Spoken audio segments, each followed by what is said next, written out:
If you've got ears, stick your fingers in them right now because I'm about to work blue.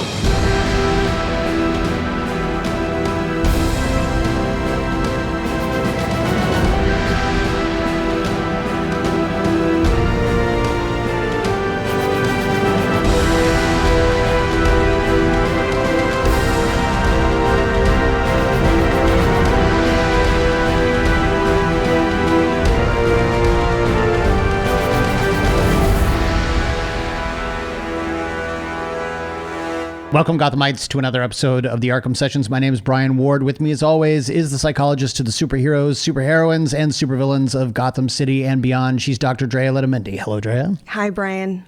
How are you doing? Not great. Not going to lie. Not great. Yeah. Well, we certainly didn't expect to start the year in a citywide emergency. Mm-hmm. I think the first thing I want to say is, of course, we're safe. Our home is currently safe. Our pets are safe. Our loved ones are safe. And we are honestly just trying to manage everything day by day and do the best we can to be prepared if we are in a situation where we need to evacuate our home. For starters, for people who don't know what crisis she's talking about, we are recording this on Sunday, January 12th, 2025. The last week has been wildfire after wildfire in Los Angeles, where we live. We have had communities completely leveled, burned to the ground. Communities that aren't even really usually in the path of wildfires are now just gone. We have had friends and dear loved ones who have had to evacuate from their own homes and have been living out of suitcases for the last several days.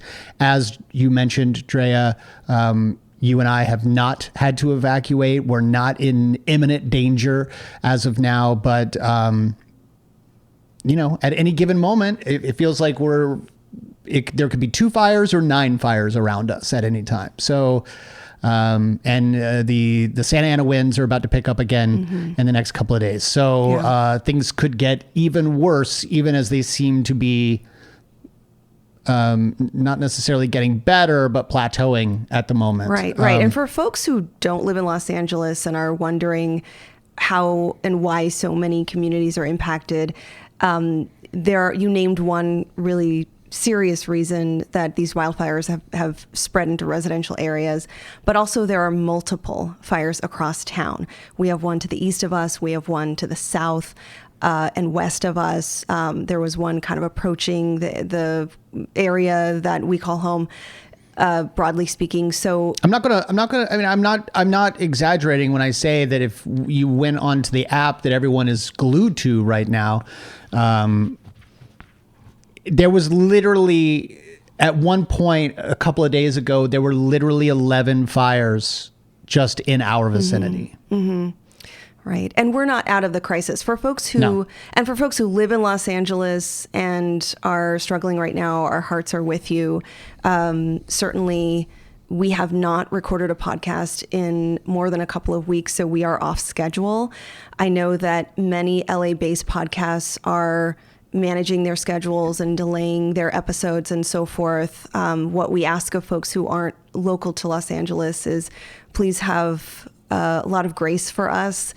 You may wonder, if you're not living in one of these areas, what are the risks? And there's just a lot of collective trauma going on, anywhere from being constantly on edge to feeling empathy for our loved ones who are displaced or who have lost homes. And the air quality is poor. The risk of additional fires is real. So we're all on edge. And, I'll say thank you so far to the folks who have reached out to us. Folks on our Discord have reached out to us. That was so kind of you. It was so lovely to read those notes.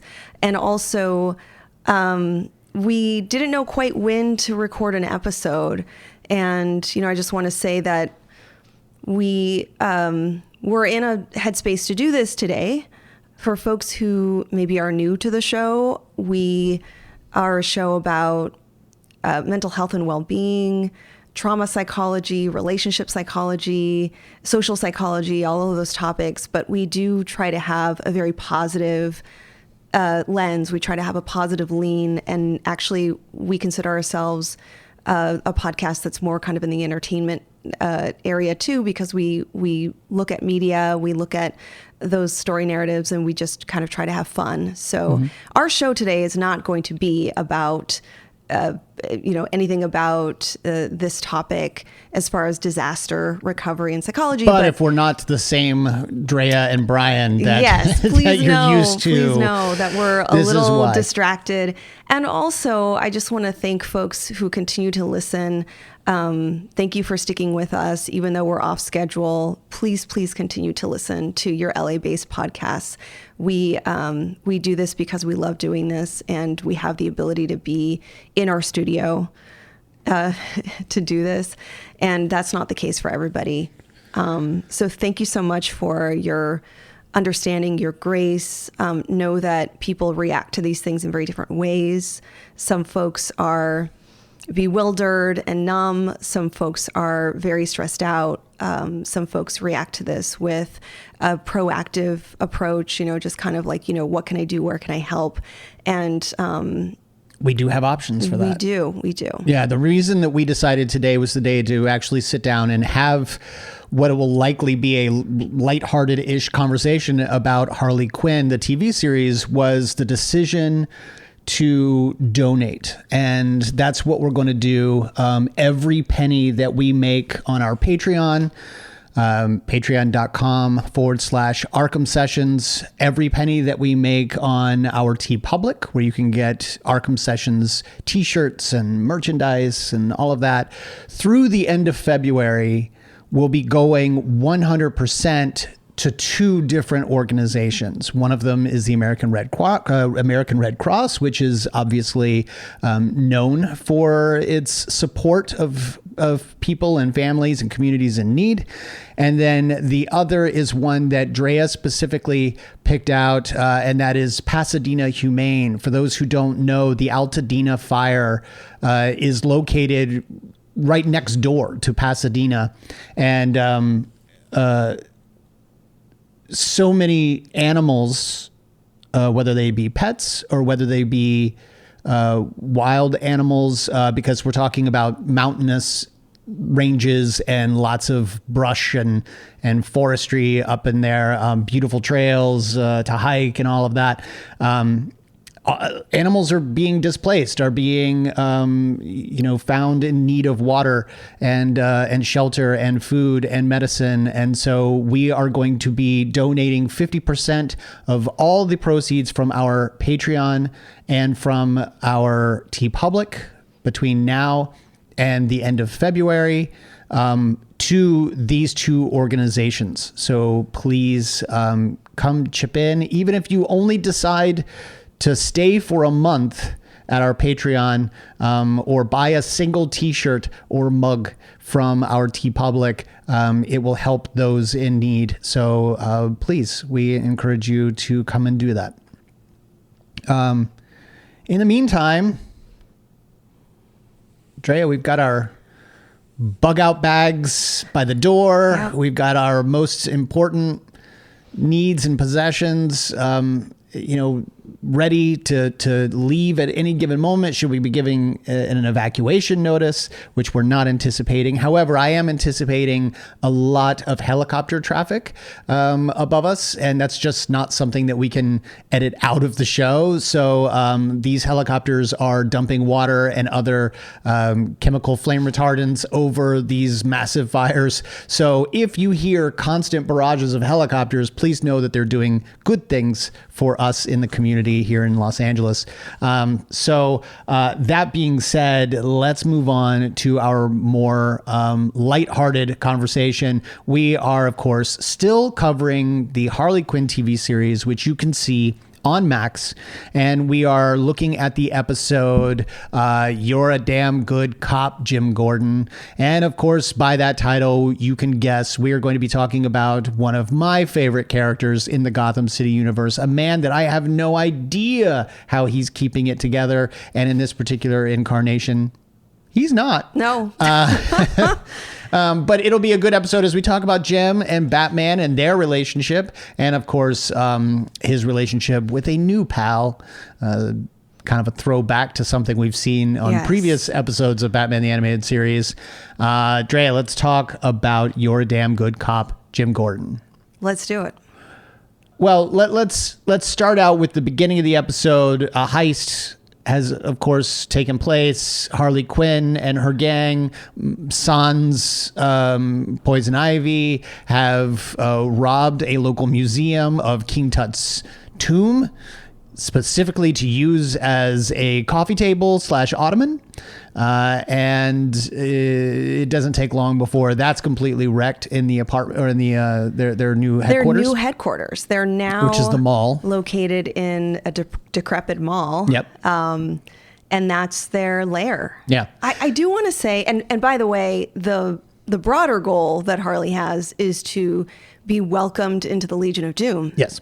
And for one purpose, not because she specifically wants to be a member of the Legion of Doom, but they have gotten her to finally admit that what she really wants to do is rub her success in the face of her ex-boyfriend, the Joker, and that's what we've been saying all along. Right, is that's really the only reason she even wants to be a supervillain. How long do you think this season will center this unmet need she has? I don't think it'll end anytime soon. I ask this because it's quite entertaining. It's really still well written, and there's a ton of psychology. I just am growing a little tired of her fixation with wanting to be, valued welcome by to having him. that friend who is fixated on their former relationship. Like it's so frustrating. That's the thing is there is no switch to simply turn this on and off. So she is as fixated as she is going to be at the moment. And while she is,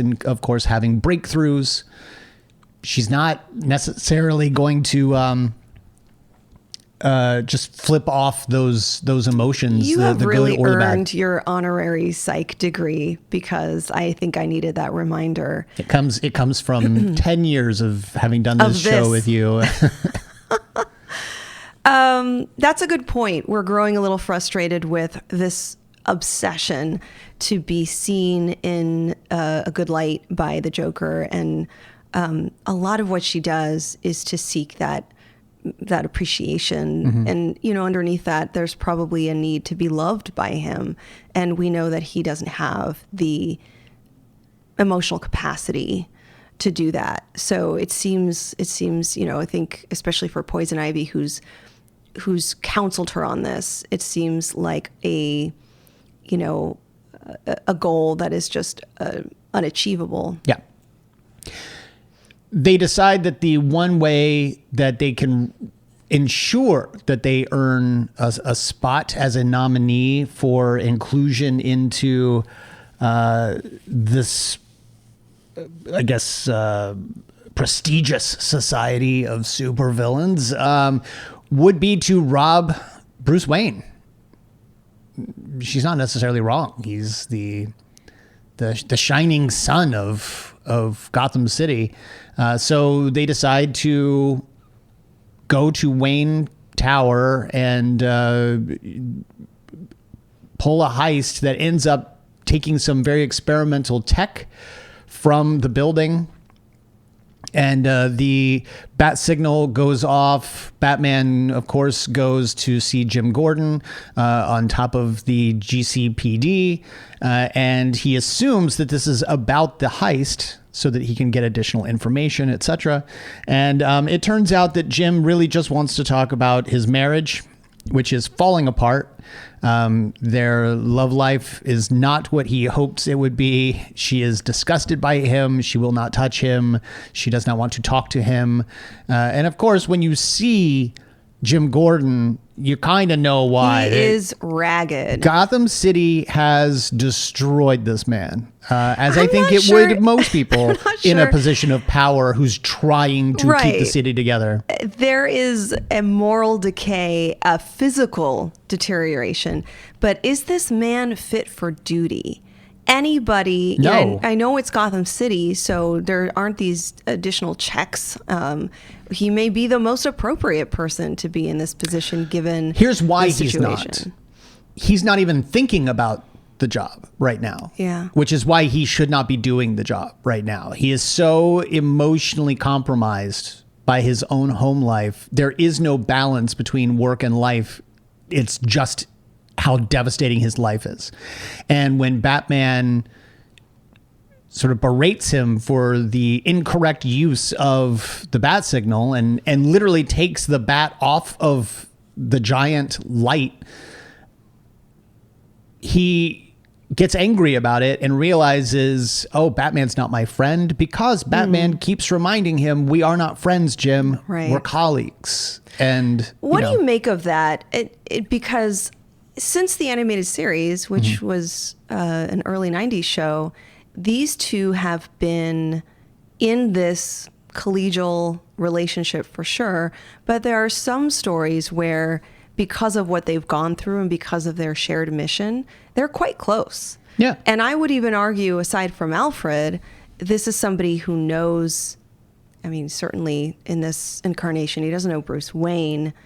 There are incarnations of the Jim Gordon story where it's heavily implied that he knows. He's always known that he's actually a really great detective, and it doesn't take a lot to uncover who this might be, and that he chooses not to say anything. It's an arrangement. Even the unspoken rule of, I'm not even going to say it to Batman because he doesn't need me to say it, and we'll just keep on as we're going on. Yeah. In this particular case, I think he's just so aloof that he doesn't know and he doesn't care.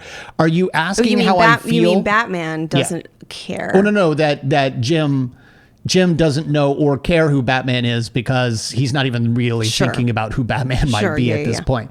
Are you asking how I feel about the divide between that Batman, the partition in their relationship, the we're colleagues, not friends? I believe, and we find out later that this is true, that this is just Batman trying to keep people at an arm's length. We see later in the Batcave, his screensaver are what would be considered happy moments shared with Jim Gordon, birthday parties, etc., where Batman is still dressed as Batman and is still brooding in the photos while Jim is having a great time. And it's very clear that the two of them are more than just colleagues. But he is not someone who is meant to be the therapist to Jim in times of crisis with his personal life, while there are also times of crises happening within Gotham City that Batman needs to take care of. So there is a difference, I'm here for you, just not right now sort of situation. It's almost as if Batman wants to... It's like he wants Jim to apply the same boundaries and grit and resilience that he has around how to balance work shut it down and life. Yes, like when Batman comes on the scene, you realize he could just as easily be as worn out and as affected by the work, but it's almost as if he wants Jim to be just as detached and just as compartmentalized as he is. And to be fair, in most incarnations, at least in the comics, Barbara Gordon, Babs's mother, is not normally living at home with them. There is no family. Like home life. Jim has chosen the survival of Gotham City in most incarnations over the survival of his own home life. And maybe this is a prequel. Maybe this is before Jim, gets on the wagon and gets that train back on the rails toward a healthy mental health status. But as of right now, the guy's losing it. And again, I think it's one of my favorite incarnations of Jim Gordon because I don't believe that there's a police commissioner in this country that would be able to handle what Gotham City goes through on a nightly basis and still manage to come across as anything other than disheveled. I mean, this is a guy whose own police department doesn't solve the crimes. They just sort of farm it out to Batman. Right. And there is a joke that Jim makes where he says, after all the cases I've helped him with, he just abandons me.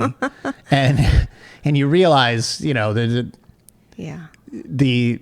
comical nature of their relationship. Batman just sort of gets the information and then goes from there. But I was going to save this to the end of the show, but we could do a quick and dirty assessment of just how burnt out Jim Gordon is. I think. How would you do that? How would you do an assessment of this particular incarnation of Jim Gordon? And I'd say just at face value, we've noticed some things that concern us, and face validity is important and relevant. Just seeing someone.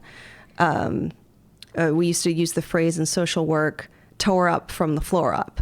That's an official phrase in social work? All right. It just means exactly what this man looks like. You are exhausted from your crisis and response work. You're exhausted from the long hours. You are deteriorated from the number of cases that you manage, as well as the intensity of the cases. So when we look at those different factors and categories, we aren't simply addressing that the individual is presenting with tiredness, exhaustion, depression, things like that. I'd even say suicidality in some extreme cases. But we also look at the working environment, because no one is in a bubble, So we look at some of the top factors that lead to workplace burnout, especially for first responders.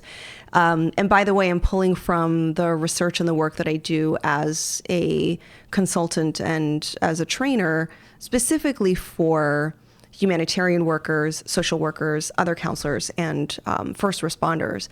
And what we look at is, what are the types of situations they're responding to? And as I mentioned, the number of cases, a lot of counselors, for instance, especially now, are highly impacted. So we look at, how many cases do you have to manage on a single day, a single week? What are the intensity of those cases? Are they all high intensity cases? And then something that I think people don't think about when it comes to workplace burnout is the kind of supervision someone gets. Are you able to have moments of debriefing and processing and a close relationship with what we would consider like the person you report to, a supervisor on record? Who does Jim have? Yeah. If anything, I almost want to say Batman isn't his supervisor by any means. Well, no.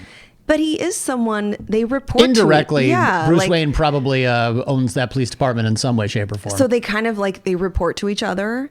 They check in with one another. They work on the same cases. So I'd say he's sort of like the closest figure. And whenever we have a supervisory relationship that is not close, that is somewhat demanding, that isn't really reflective, isn't understanding, that's a red flag. Mm-hmm. We look at the opposite of that to kind of, to prevent and protect people from burnout, which is a supervisor who would say, let's talk about when it's time for you to step down, step out, go home, take a vacation, which is certainly what Jim needs. Yeah. But I have three things, and let me just present them to you, and then you can tell me whether you think he has these three elements that would tell us he's likely experiencing workplace burnout. Okay. These might be pretty obvious, but the first one is exhaustion. Does this person seem like they can recover their sense of self? No. So clear. Doesn't even seem like he's trying. Right. So clearly exhausted. The second one is cynicism. Does Jim seem like he's losing sight, losing meaning of the work, losing hopefulness around the work? Yeah, that's an interesting one. On the surface, you would say yes, but I don't even think he's even in the work at the moment. So is it fair to say that he's cynical if he's not even present in the work? He's almost like he's past the cynicism stage. If that makes sense. He may not exactly be there. And the third one is an efficiency, which I think is probably what you're talking about. 100%. Losing track of the job, disconnected from goals, just like not inappropriate use of bat signals. Yeah. Yeah. So he's close to meeting all three. And there's additional signs we look for, things like emotional agitation. Yep. Prone to withdrawing from the work. I think we've seen he's kind of checked out. Yeah. Being unable to think well. It's funny. He is withdrawing from the work, but he's trying to connect to other human beings. Yeah. Say more about that. Well, his whole relationship with Batman in this particular episode is Jim wishing he had a friend that he could talk to about his personal life. And so he's not withdrawing from society per se. He's simply not focusing at all on his career. So if you're talking about simply workplace burnout, then yes, he is burnt out entirely. But to some degree, whether it's healthy or not is another conversation. He is reaching out to people that he considers friends. That's a good sign. It's actually a really good sign to say, Do I also get a few more points, a few more creds to my continuing education for the renewal of your fake license. Yeah. It's a good sign for him to seek connection and to seek problem solving and want to get better. The appropriateness of him bringing up the intimacy or lack of intimacy with his wife is, a concern, but that could also be a sign of burnout. Like your boundaries are off. You're not necessarily thinking straight. Yeah. Your emotions. Some people will kind of like numb out and they will be drained of emotions, and others will do the opposite. Like they're just emotionally very exaggerated, emotionally reactive in a number of ways. They may overshare. They may act inappropriately. They may do what Jim's doing, which is to seek a coworker and kind of get overly personal, and not something about work, but to talk about something that's personally related. Mm-hmm. So it's interesting because usually we're talking about Bruce Wayne experiencing burnout, and we're seeing Jim, who I think in a lot of different versions of this character is usually very human and very impacted by things, but efficient, right? So I'm finding this character to be deeply disturbed, and he definitely needs support, which leads to how he begins to resolve this issue. Yeah, let's talk about his new friend. So in a slight throwback to a previous episode where we learned, and specifically of Batman the Animated Series, where we learned that pieces of Clayface can be in some way,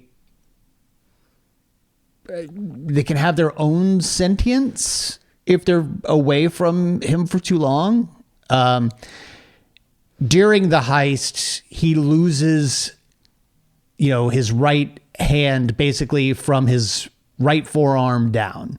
It's trapped in the Wayne Industries building as the gates come down, and he tries to do the Indiana Jones, I'm going to grab my hat from the other side and pull it, only he doesn't make it, and he ends up severing that piece of his arm. And normally we would just be like, what, he can't just regrow his arm? But I do appreciate this. They're saying there is a finite amount of clay within him, and if he's going to take on his form, his true form, he can't simply shift more clay from somewhere else to make his Oh, hand. okay. So he can't grow back a significant piece of His own like a body limb. because he doesn't have that clay. So Can he make himself into a smaller clay face with the clay that he has? right. So someone would think, you would think yes, but Why doesn't he do that? He's just a little because smaller. he's Clayface, and in this particular Clayface is dumb. He's not. He's not the smartest, folks. Even going so far as to whenever he does become a smaller character, a human being, whenever he takes the form of a police officer, that police officer is also missing their right arm, and so yes, to comic effect, Clayface is not whole and desperately wants to reclaim that part of him that is missing. Meanwhile, Harley is hyper focused on herself. She is not bothered at all by the fact that her friend and ally is missing a pivotal piece of their own body. She is really only interested in how she can move forward with her mission to join this league. And it really turns out that the show is very much about everyone just sort of thinking about themselves and not others. And once Harley comes to the conclusion that it's wrong to only think about herself, she then kicks her help into gear. She helps Clayface regain his arm. His arm all this time has basically been a brown, muddy version of the Hamburger Helper logo. Oh, okay. Or mascot, the white glove with 3 fingers and a thumb and a red nose. It's basically become that. It's a speaking, sentient, childlike voice acknowledging that it's just an infant in its new life, and it befriends Jim Gordon and listens to everything Jim has to say, regardless of how vile and descriptive it might be. And the two of them really buddy up. Well, he starts off as a piece of evidence, like a literal piece of evidence. And Evidence. What? Evidence. Evidence? Yes, because it can't say evidence. Oh. So it's like, I'm just a piece of evidence. And this little creature is voiced by Tom Kenny. Tom Kenny, SpongeBob. So very cute. And Jim Gordon initially knows that not only is this little being sentient, but holds all the memories, ideas, cognitions of its primary figure, its primary owner, which is Clayface. Yeah. So Clayface knows where the lair is. Clayface knows where Harley and her team is. So it starts out as An interrogation. a specific dynamic, and then over time they get quite close. Yep. I would look at this like, yes, there is a genuine closeness, but Jim is susceptible and vulnerable to just bond, to just have anybody understand his experience. And this is the first person who actually listens and sees him. And offers advice and help. And so while I appreciate their relationship, I also see a part of this as almost similar to even a counseling relationship. Like, this isn't meant to be a long-term bond. This is somebody who is a stranger to you, and yet you're telling them all these personal things, and Well, do you think that that's the case in the moment that it's happening? Because Jim admits that he started out this ruse with the understanding that he would get the arm to reveal all the information that Jim needed. But by the end, neither one of them wants to say goodbye to each other. I think their attachment to each other is real. Yeah. And I think that the attachment formed because of both of their situations. Jim's emotional vulnerability and unmet needs. And the little hand's essential displacement and loneliness. Like what an experience to have to suddenly wake up to this existence. And based on a very, for us, an older episode, years ago, we know that Clayface in some stories is able to have like a separate, like when a piece of him is broken off, that is a separate entity. That's a separate identity. So this isn't Clayface. The further it gets and the longer it is separate, it becomes a separate. Yeah. So this little hand is sort of like gaining its own individual memories, individuation, achieving his own goals, his own ideas. And I think there's some real grief in this. And the best part is there at the end, and I may have laughed a little too long. It might just be where I am right now emotionally, but as it's running back to Clayface, it turns and tells Jim, "Thank you. I will never forget these," and then just becomes absorbed by Clayface. So it is forming memories that will. Who knows? Maybe Clayface now has a relationship he didn't even know he has. Do you think that this little hand's memories then get That's absorbed? what I'm saying. Is it's possible that Clayface now, because remember, and I realize that this is going back to a TV show that this is not, right? So, but remember, the whole point of the little girl that was found, wandering the streets of Gotham was, and it's been a long while, but I believe it was basically being used as like a spot. Like it was being used to see things, learn things, bring back information. Come back and bring back information to Clayface. Like a little scout. And I imagine that it's not simply by standing in front of Clayface and revealing what it saw. I'm guessing that once absorbed, Clayface now has the insight into what that being saw. So it's very possible that Clayface has now absorbed this emotional connection, whether he realized he would or not, to Jim Gordon. If we go into dissociative disorders and multiple personalities, I'm going to lose my mind. I don't think that's not where this is going. That's not where that's going. Okay. It's still a part of him, but while Clayface wasn't there technically as a whole, Clayface was certainly there experiencing these things separately from himself. It does kind of remind me of IFS. Have we ever talked about IFS or internal family systems? That sounds familiar. In fact, it may have even been the episode where we covered this. Did we maybe talk about it then? Where, of course, it's an exaggerated version of this, but we all have pieces to our identities, our personalities, who we call the self.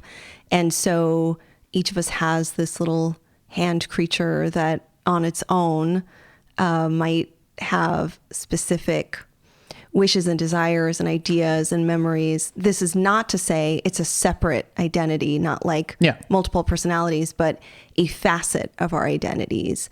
There could be a part of us that is brave and courageous and proactive. There could be a part of us that's scared and childlike. So this is perhaps a really good representation of that. Yeah.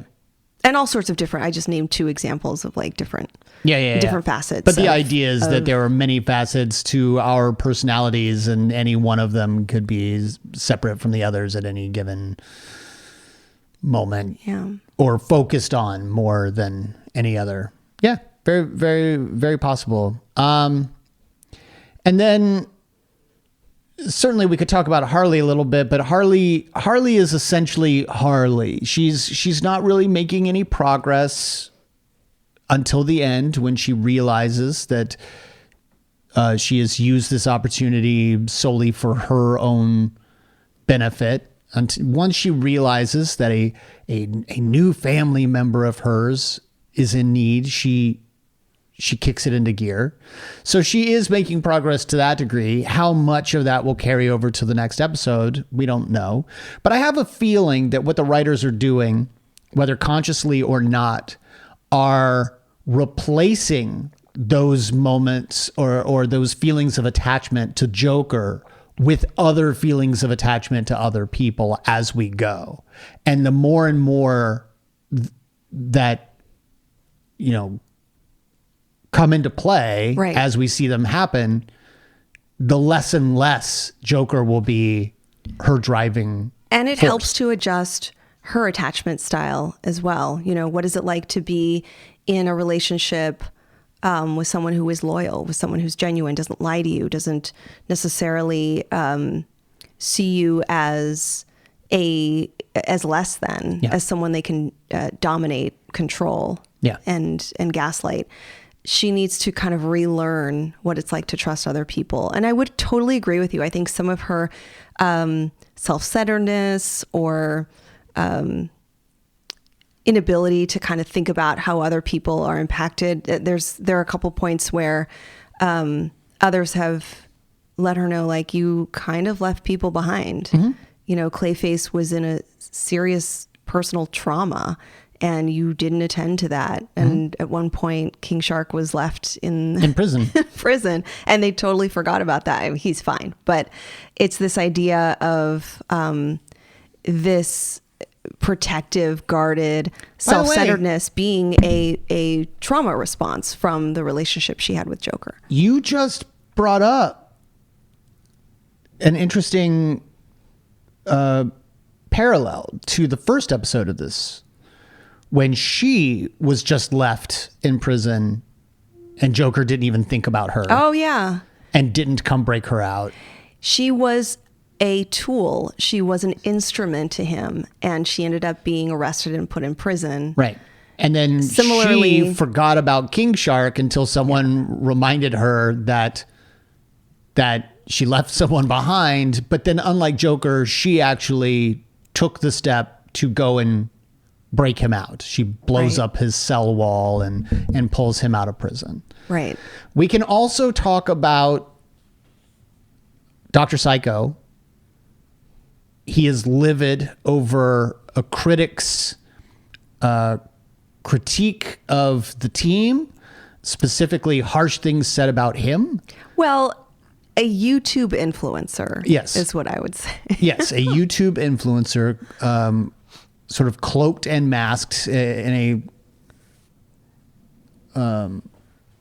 a disguise, a virtual disguise, an avatar, has a lot to say about this team, and most of it is negative, and a lot of that is aimed at Dr. Psycho. When he tracks down the IP address, he learns that it is his son, his own flesh and blood son, from whom he is estranged.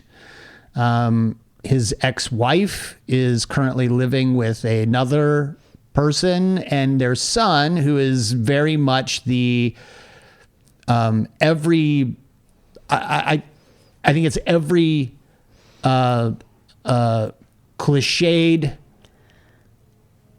thing that you think of the divorced kid where he's wearing the all black. He's got a skull on his shirt or some sort of gothy kind of whatever. They've given him his emo haircut.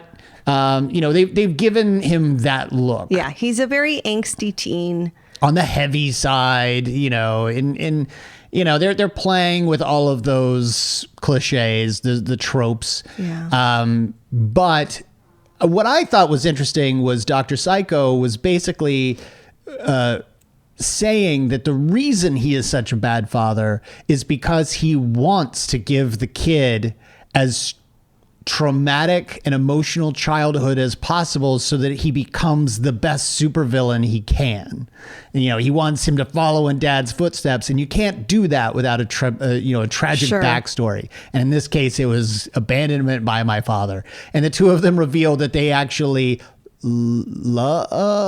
They use the words hate, like, I hate you, Dad. I hate you too, But son. they see each other's affection in their own ways. And then that critic at the end comes back and brings up the fact that Dr. Psycho in particular deserves commendation for being such a good supervillain in the team. So Dr. Psycho is even trying to work on his own familial relationships. Yeah, it's a nice B story that goes along with, I think, the larger concept of trying to be aware and reflect on like what kind of relationship you have with people, especially the people that are closest to you, and in what ways are you kind of repeating and cycling through harmful patterns. Yeah. So it kind of goes well with the main story. I do hope, though, as we're wrapping this up, I do hope we let me just genuinely appreciate, and I think this conversation, I think your perspective has helped me do this, that I see where this is going. It isn't about the Joker. Like, it never really is about the Joker. And we start there with the MacGuffin, or like the main, like the story, the plot. And we start there, but it's not about that. It ends up being about other important developments and growth and self-reflection that I think, especially for our show, that gives us a lot to talk about. Yeah. Having said that, I really do hope we move into a different, larger plot, that maybe it's Batman, maybe it's something else going on. It will not be Batman. I don't think Batman is going to take, I could be wrong about this, but I don't think Batman is going to take a much bigger role.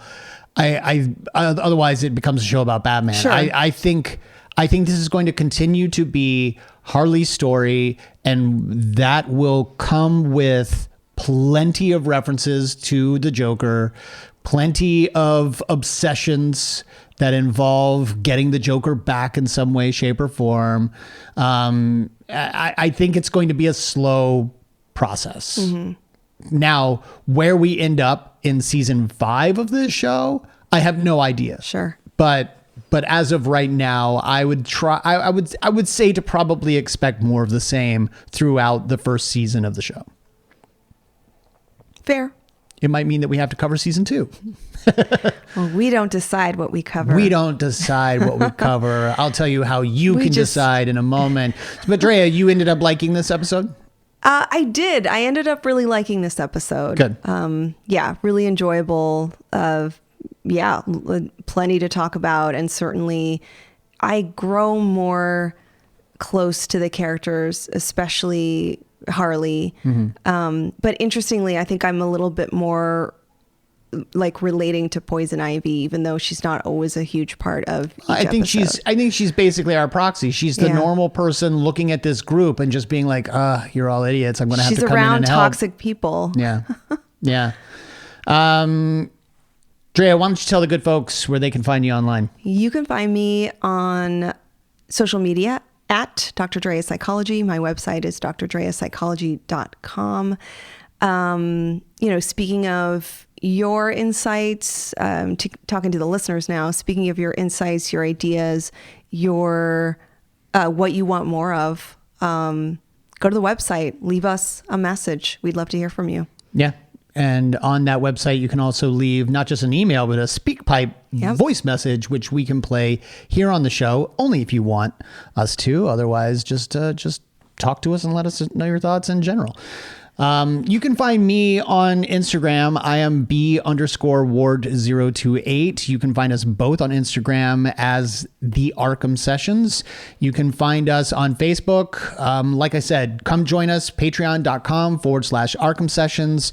The perks are basically you get these episodes a day before everyone else. And in some cases, you might even get video versions of these podcasts. You can see just how worn out I look right now as we put this up, and then a season later you will get to see this on YouTube, but on Patreon you get to see it a full season early. So when this season drops on YouTube, they're gonna be like, wow, they're really down about something. Come join Patreon so you know what we're down about in the moment. You can also join our family over at Fanbase Press. They would love to have you. They are a fantastic group of people who do their own comics, they do their own news, and they do plenty of other podcasts. So go check them out.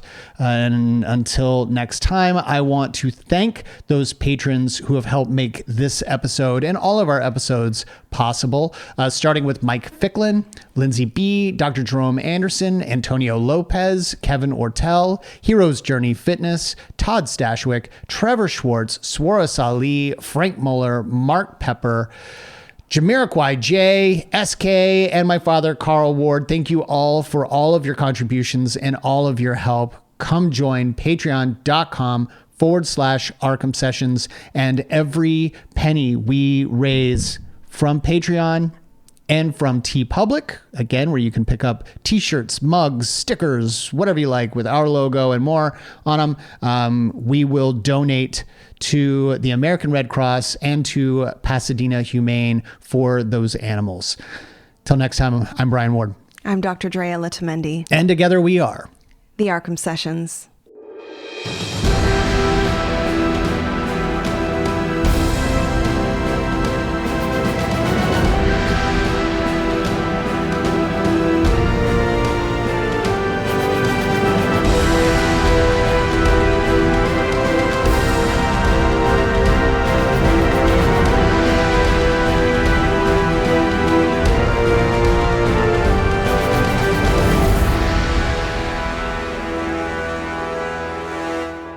Not good at emotion. Or vocabulary.